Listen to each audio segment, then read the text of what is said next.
مولوی کا حسد اور اونٹ کا حسد۔ جب آپ دونوں کو تولیں گے تو سب سے زیادہ حسد مولوی کا ہوگا۔ مولوی بہت زیادہ حسد رکھتا ہے، بغض رکھتا ہے، دوسری مولوی کا ٹانگیں کھینچتے ہیں، ترقی کے لیے نہیں چھوڑتے۔ یہ بات میں اس لیے کہہ رہا ہوں، نام نہاد مولویوں کا، میں کسی پارٹی کا نام نہیں لیتا تاکہ انتشار پیدا نہ ہو۔ آپ یقین کریں، اس سے پہلے جو آپ کو پتا تھا کہ مبارک ثانی کیس سپریم کورٹ میں چل رہا تھا اور چیف جسٹس نے جب فیصلہ سنایا تھا تو 2 پیراگراف ایسے لکھے ہوئے تھے کہ جو متنازع تھے اس سے اعتراضات اٹھتے تھے، تو اس پیراگراف پر علماء نے اعتراضات اٹھا دیے کہ یہ 2 پیراگراف صحیح نہیں ہے اور یہ ان کے لیے راستہ ہموار کرنے کا طریقہ ہے اور ذریعہ ہے، لہٰذا ان 2 پیراگرافوں کو حذف کر دے۔ یہ کیس چل رہا تھا کہ یہی سیاسی مولوی جب سپریم کورٹ گیا اور وکیل کے طور پر گیا اور وہاں مکالمہ ہوا اور باہر سے تقی عثمانی صاحب نے ویڈیو کے ذریعے سے وہ اپنا موقف پیش کیا، تو چیف جسٹس نے وہ فیصلہ واپس لے لیا اور جو 2 پیراگراف تھے اس کو حذف کر دیا۔ جو بھی ختم نبوت کے لیے لڑ رہا ہے، جو بھی ختم نبوت کا جنگ لڑ رہا ہے اور اس کے لیے جدوجہد اور کوششیں کر رہے ہیں، جو بھی ہے لیکن مسلمان ہے، جس پارٹی کے ساتھ ان کا تعلق ہو، ہم اس کا ساتھ دیں گے، ہم اس کی شانہ بشانہ کھڑے ہیں اور ہر حالت میں ہم اس کی مدد اور ہیلپ کریں گے۔ لیکن جب ایسا مسئلہ آ جاتا ہے تو یہ پوری امتی مسلمہ کا مسئلہ ہے، اور جس نے بھی کلمہ پڑھا ہے، جو بھی مسلمان ہے، یہ اس کے اوپر فرض ہے کہ وہ ختم نبوت کا دفاع کرے۔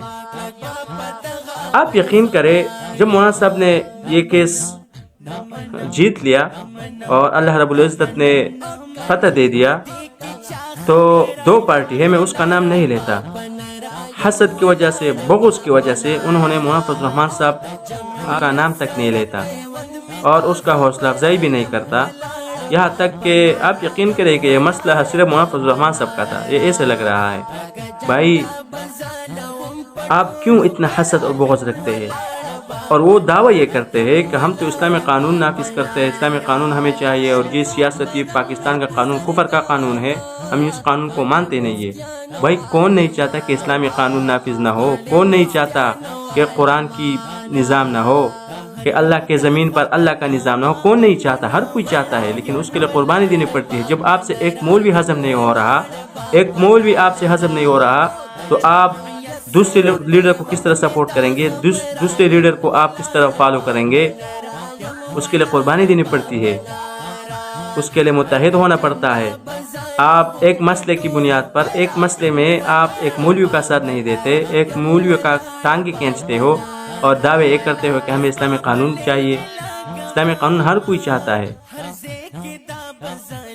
اور یہ کفر کا قانون ہے۔ بھائی کفر کا قانون کس طرح ہے؟ کفر کا جب قانون ہے تو آپ پھر اس کو سپورٹ کیوں کرتے؟ اس کو مانتے کیوں ہیں؟ شناختی کارڈ آپ کا بنا ہوا ہے پاکستان کا، آپ خلاف ورزی کرے قانون کا، تمہارا سافٹ ویئر اپڈیٹ کرتے ہیں کہ نہیں؟ جب آپ عملاً اس کو مانتے ہیں اور قولاً یہ منافقت کرتے ہیں کہ یہ کفر کا نظام ہے، ہم اس کو مانتے نہیں ہیں، تو تمہارے قول میں تضاد ہے، اور آپ مجبوراً بھی نہیں۔ افغانستان میں اسلامی قانون ہے، وہاں آپ جا سکتے ہیں، آپ ہجرت کر سکتے ہیں۔ یہ کون سی بات ہوئی کہ یہ کفر کا قانون ہے، فلاں کا قانون ہے، اور سیاست کا میدان گندا میدان ہے؟ کس طرح گندا ہے؟ گندا کس نے کیا ہے؟ جب اہل آپ ہو، امامت کبریٰ وراثت میں آپ کو ملا ہے، امامت صغریٰ بھی وراثت میں آپ کو ملا ہے۔ جب آپ نے امامت صغریٰ کو سنبھالا ہے، امامت کبریٰ آپ نے چھوڑے کیوں ہے؟ آپ نے لوگوں کو سمجھائی کیوں نہیں کہ سیاست کا مفہوم ہے، سیاست کا اہل کون ہے، سیاست کا محل کیا ہے، سیاست کہاں سے بیان کی جائے گی، اور یہ میدان کس کا ہے؟ جب آپ نے میدان چھوڑا ہے، آپ سیاست کو سمجھتے نہیں ہے، سیاست کا اہل تو نہیں ہے، تو پھر جب آپ کا بھائی میدان میں اترا ہوا ہے، باطل کا مقابلہ کر رہا ہے، اور اس میدان میں باطل کا مقابلہ کر رہا ہے، تو آپ کو چاہیے کہ آپ اس کا ساتھ دے، اس کا ہاتھ تھامے اور اس طرح اس کا ہیلپ اور مدد کرے۔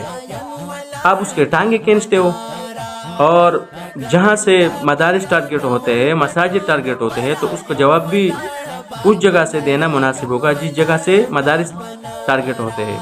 آپ اگر مثلا قومی اسمبلی میں کوئی مدارس کے خلاف بول رہا ہے، سینٹ میں کوئی مدارس کے مساجد کے خلاف بول رہا ہے، اور آپ ممبر سے چیختے ہیں کہ نہیں ہم اس طرح نہیں ہے اور وہ ہے، کوئی آپ کا نہیں سنے گا۔ خدا کا خوف کرے یار، جب ایک آدمی ختم نبوت کا جنگ لڑ رہا ہے، جو بھی ہے، جس پارٹی کے ساتھ ان کا تعلق ہو، ختم نبوت کا مسئلہ ہو، مدارس کا مسئلہ ہو، مساجد کا مسئلہ ہو، ان کا ساتھ دینا چاہیے۔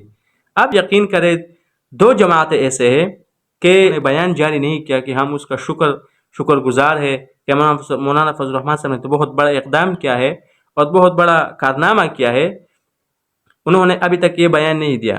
وجہ کیا ہے؟ وجہ یہ ہے کہ حسد اور بغض کی بنا پر۔